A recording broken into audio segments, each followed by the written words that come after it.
Old Billy was gone, vanished without a trace. What he left behind were no ordinary writings, but fragments of truth and provocation. Aphorisms about love, art, fear, forgiveness, and the hidden ghosts we carry. In this episode, we'll dive into his mixed lines and see how they challenge not just conventional wisdom, but even the foundations of major religious traditions. In this reading circle, we unfold the mixed lines, and you may never see these ideas the same way again. When the fog descended, silence settled over the village after the discovery of Old Billy's departure. His notes were left stacked, serving as entertainment for the locals who chose to share them with others.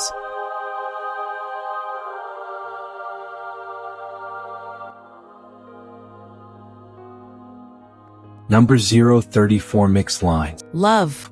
Indefinable matter, body of life and life of bodies, catalyst of opposites, father and mother of us all, the broken compass of many and the natural guidance of all. Art. Art is a lie invented to tell truths. Error. For there to be an error, there would need to be an end. The same applies to correctness. Forgiveness. An inappropriate substitute for love.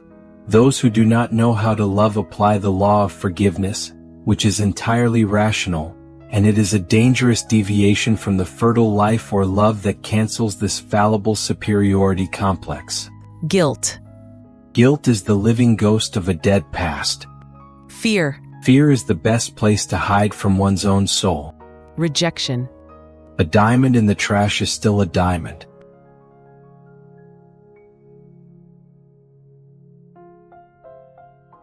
This is a collection of aphoristic statements, each offering a concise and provocative perspective on a fundamental aspect of human experience. Here's a commentary on these mixed lines. Overall impression. The set of thoughts is characterized by its poetic language, philosophical depth, and a tendency to challenge conventional wisdom. It aims to provoke reflection and offer alternative perspectives on complex concepts. Individual comments. The definition of love as indefinable matter and catalyst of opposites is intriguingly paradoxical. It captures the elusive and transformative nature of love. The idea of love as both broken compass and natural guidance highlights its potential for both confusion and clarity. This is a very strong and poetic definition. Art. Art is a lie invented to tell truths is a classic artistic paradox. It suggests that art's power lies in its ability to transcend literal representation and reveal deeper truths. This is a very effective and well-known concept. Error. This statement challenges the binary of right and wrong, suggesting that they are relative and dependent on a fixed endpoint. This thought provokes consideration of the nature of time and progress. Forgiveness. The critique of forgiveness as a substitute for love is provocative. It suggests that forgiveness can be a rational, rather than emotional act that perpetuates a sense of superiority. This is a very strong and controversial statement. Guilt. Guilt is the living ghost of a dead past is a powerful metaphor that captures the lingering and haunting nature of guilt. This is a very effective metaphor. Fear. This statement highlights the self-deceptive nature of fear, suggesting that it serves as a barrier to self-discovery. This is a very insightful observation. Rejection. This statement offers a powerful image of intrinsic value, suggesting that worth is independent of external validation. This is a very strong and positive statement. General observations. The set of thoughts demonstrates a preference for challenging conventional perspectives and exploring the complexities of human experience. The use of concise and evocative language enhances the impact of each statement. The set of thoughts leans heavily into emotional and spiritual concepts. This set of thoughts provides a rich source of reflection and discussion. How do these statements relate to your own experiences and beliefs? Do you agree with the critique of forgiveness? What are the implications of viewing errors as relative?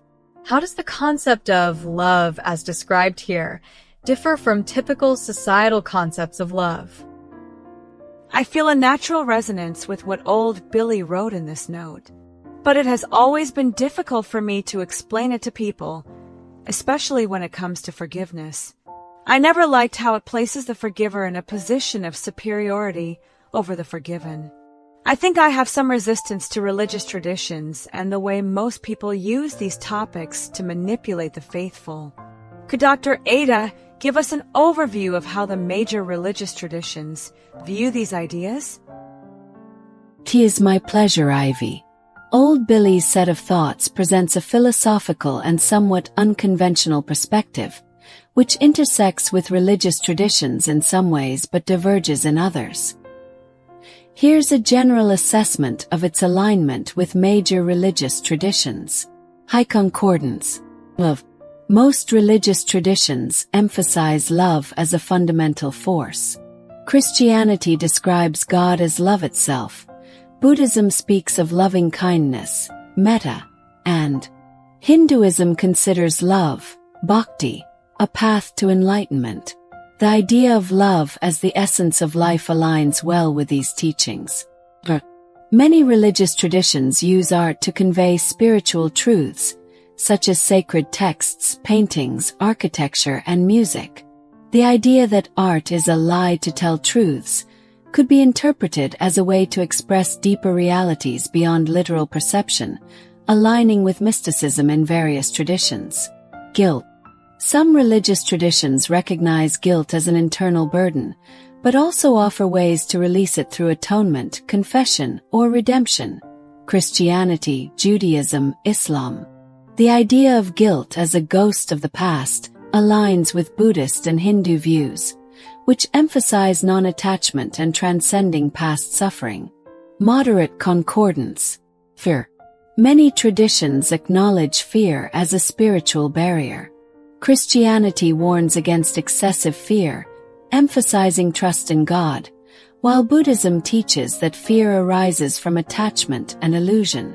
However, religions also use fear, for example, fear of divine judgment, as a motivator for ethical behavior, which contrasts with the statement that fear is merely hiding from one's own soul.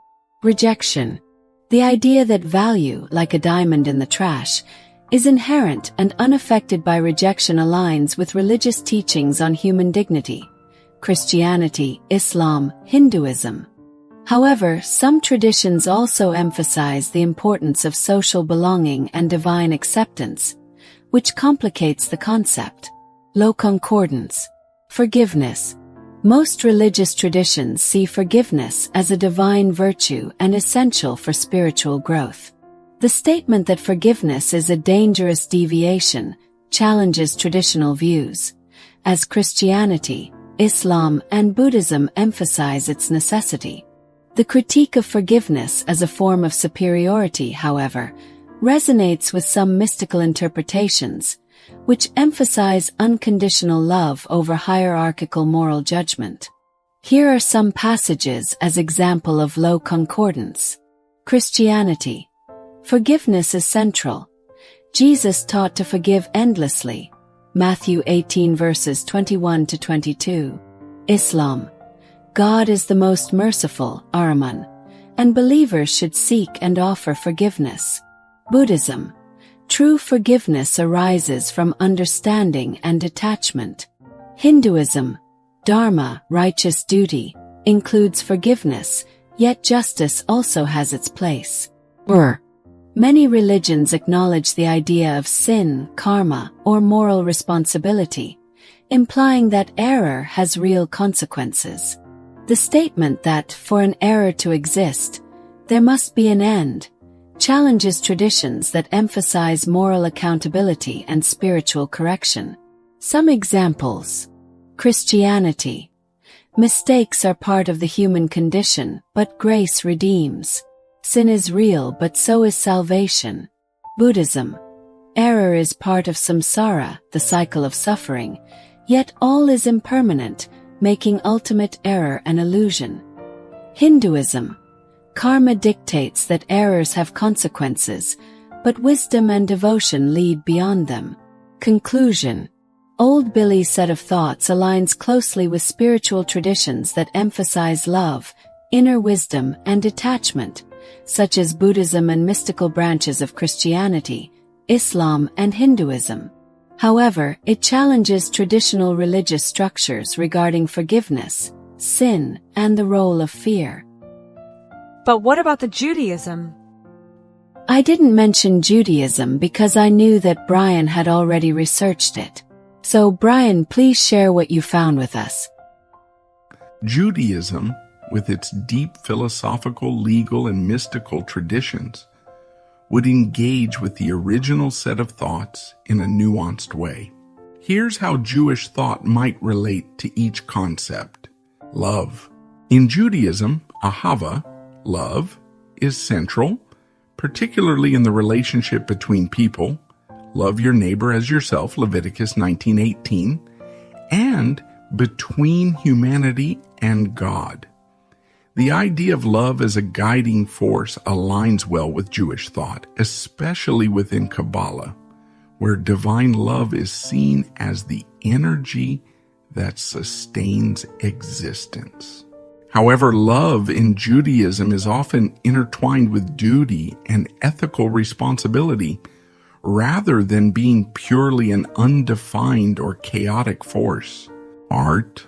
While traditional Jewish law, halacha, has had restrictions on certain forms of art, for example, graven images, Jewish mysticism and philosophy recognize the power of art and storytelling to reveal deeper truths. The concept that art is a lie that tells the truth resonates with midrashic traditions, which use allegory, parables, and even fiction to convey profound truths. The Talmud itself is filled with stories that are not necessarily historical, but serve to communicate moral and theological principles. Error. Judaism does not view mistakes as final. Rather, teshuvah, repentance, is a core principle. Since human life is a continuous process, there is always an opportunity to correct and grow. This aligns with the idea that for an error to exist, there must be an end. But Judaism would emphasize that there is always a chance to rectify and improve. Forgiveness. Forgiveness in Judaism is complex. Unlike some religious traditions where forgiveness is absolute, in Judaism, one must seek forgiveness from the person they have wronged before God grants atonement. The idea that forgiveness is a rational substitute for love would be debated in Jewish thought. On one hand, Yom Kippur emphasizes atonement, but on the other, true forgiveness is expected to come from compassion rather than obligation. Judaism might challenge the idea that forgiveness is a dangerous deviation, but would agree that love is the higher ideal. Guilt. Judaism acknowledges guilt as a necessary step toward teshuvah, but it does not endorse perpetual guilt. Once atonement is made, a person is encouraged to move forward rather than be haunted by their past. The statement that guilt is the living ghost of a dead past aligns with Jewish teachings that emphasize transformation over punishment. Fear. Fear plays a dual role in Judaism. Yirat Hashem, fear of God, is considered a virtue when it refers to awe and respect for divine wisdom. However, fear that paralyzes or distances one from personal growth would be seen negatively. The idea that fear is the best place to hide from one's own soul aligns with Jewish teachings that encourage facing challenges rather than retreating into fear-based avoidance. Rejection. The notion that a diamond in the trash is still a diamond strongly aligns with Jewish thought. The concept of Tselem Elohim, being created in God's image, means that every person has intrinsic worth, regardless of their status or how society perceives them. Many Jewish stories and teachings emphasize that those who are rejected by society can be the ones closest to divine truth. For example, King David, who was initially overlooked, or the many Talmudic sages who came from humble or troubled backgrounds. Conclusion: Judaism would resonate with many of the thoughts, especially the emphasis on growth, transformation, and the depth of human experience. However, it might push back against the idea that forgiveness is merely a rational construct or that guilt is purely a ghost. Instead, these concepts serve a purpose in ethical and spiritual development. Wow. When I first saw the mix lines, I thought this note's discussion would be wrapped up in minutes. But you guys really took it far this time. That's a clear sign you're enjoying being part of this. Well, since we've already lost track of time, allow me to share what I've learned about forgiveness. If you have to think about someone's fault or mistake, then you are thinking, which means it's a rational process, leaving no room for compassion or any true connection to love. From my perspective, the predominant concept of forgiveness is nothing more than a manipulative game, with little good to be said about it. That said, let's keep in mind that, for old Billy, what matters most is not what we hold in our minds, strange as that may sound, but rather what can be drawn from our essence. Thanks, everyone. This was a deep dive. I appreciate you all.